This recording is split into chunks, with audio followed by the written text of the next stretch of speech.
रजनी को बचपन से ही पेंटिंग का बहुत शौक था। वो हमेशा से ही पेंटर बनना चाहती थी, पर उसके माँ और पिताजी ने उसको कभी भी इस चीज के लिए सपोर्ट नहीं किया और उसकी शादी नीरव से हो गई।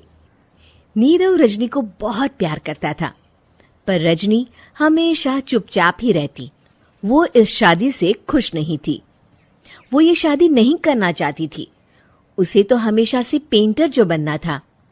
अपने इस सपने को वो नहीं पूरा कर पाई, इसलिए वो हमेशा उदास रहती थी। रजनी, बहुत ही बढ़िया फिल्म लगी है, कल देखने चले? नहीं जी, कल मुझे बहुत काम है, मैं नहीं जा पाऊंगी। अच्छा तो कोई बात नहीं, संडे को चलते हैं। देखिए, मुझे फिल्म देखना पसंद नहीं है। आपको जाना है तो चले जाइए।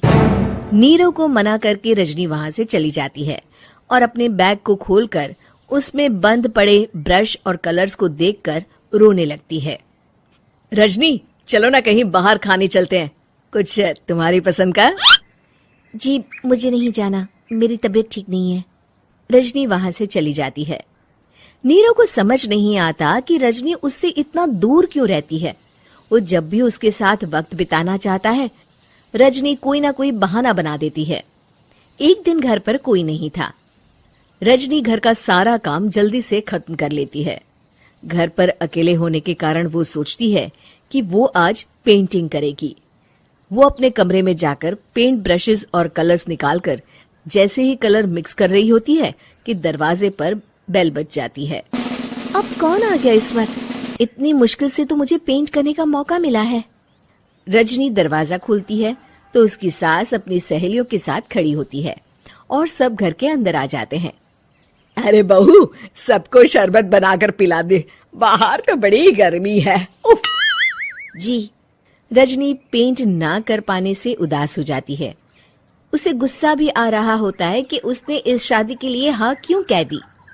वो रसोई में जा रही होती है कि उसकी सास उसे रोकती है। बहू, सबके खाने का भी इंतजाम कर लेना, आज का लंच तो ये सब यही करेगी। हाँ। रजनी बिना कुछ कहे रसोई में चली जाती है। सबके लिए खाना बनाती है। सब खाना खाते हैं और रजनी घड़ी देखती है कि ये सब कब जाएंगे ताकि वो अपनी पेंटिंग कर सके। जब शाम होती है तब सब चले जाते हैं अपने घर। अरे बहू, सब तेरे खाने की तो बहुत तारीफ कर रहे थे, सबको बहुत अच्छा लगा खाना। आपको मुझे सुबह बताना चाहिए था ना कि आपकी सहेलियां आ रही हैं। पता भी है कितना वक्त लगा सारा खाना बनाने में। अरे बहू, तू ऐसे कैसे बात कर रही है मुझसे? तो और कैसे बात करूं?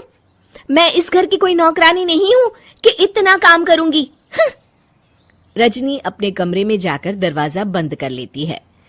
शाम को जब नीरव आता है तो उसकी माँ उसे पूरी घटना के बारे में बताती है।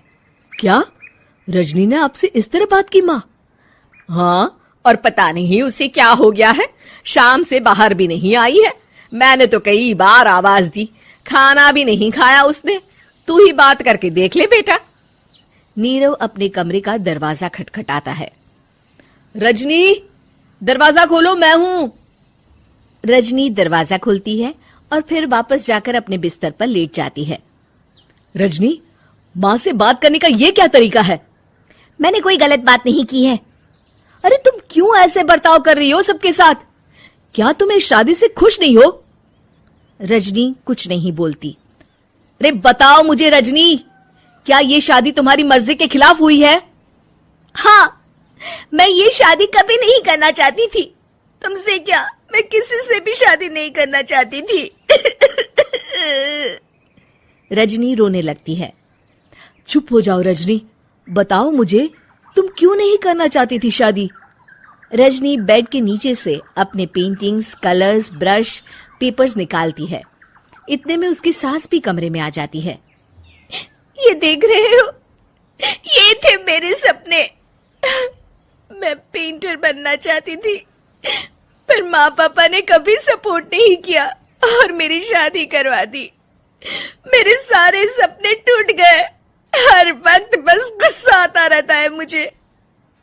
मैं जानती हूँ कि आप लोगों की इसमें कोई गलती नहीं है, पर मैं क्या करूँ, मुझे समझ में नहीं आता।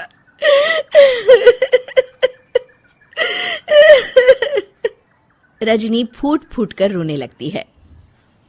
मुझे माफ कर दीजिए, आप दोनों के साथ मैं बहुत बुरा बर्ताव कर रही हूँ। अरे रजनी बेटा, चुप हो जाओ तुम। नीरव पानी लेकर आता है। ये लो पानी पियो और शांत हो जाओ। रजनी पानी पीती है और उसकी सास पेंटिंग्स देख रही होती है। अरे नीरव, हमें तो पता ही नहीं था कि हमारी बहू कलाकार है। अरे कितनी अच्छी पेंटिंग्स बनाई है, देखो तो। ये वाली तो मैं अपने कमरे में ले जाऊंगी। आपको ये पेंटिंग्स अच्छी लगी? अच्छी नहीं, बहुत अच्छी लगी। और तुमने हमें बताया क्यों नहीं? तुम जब चाहे पेंटिंग कर सकती हो रजनी। हम तुम्हारे सपनों को पूरा करने में तुम्हारा पूरा साथ देंगे। हाँ बेटा, हम कला की कद्र करते हैं। हम कलाकार तो नहीं, पर मुझे गर्व है कि मेरी बहू एक कलाकार है। रजनी, नीरव और सास तीनों हंस पड़ते हैं।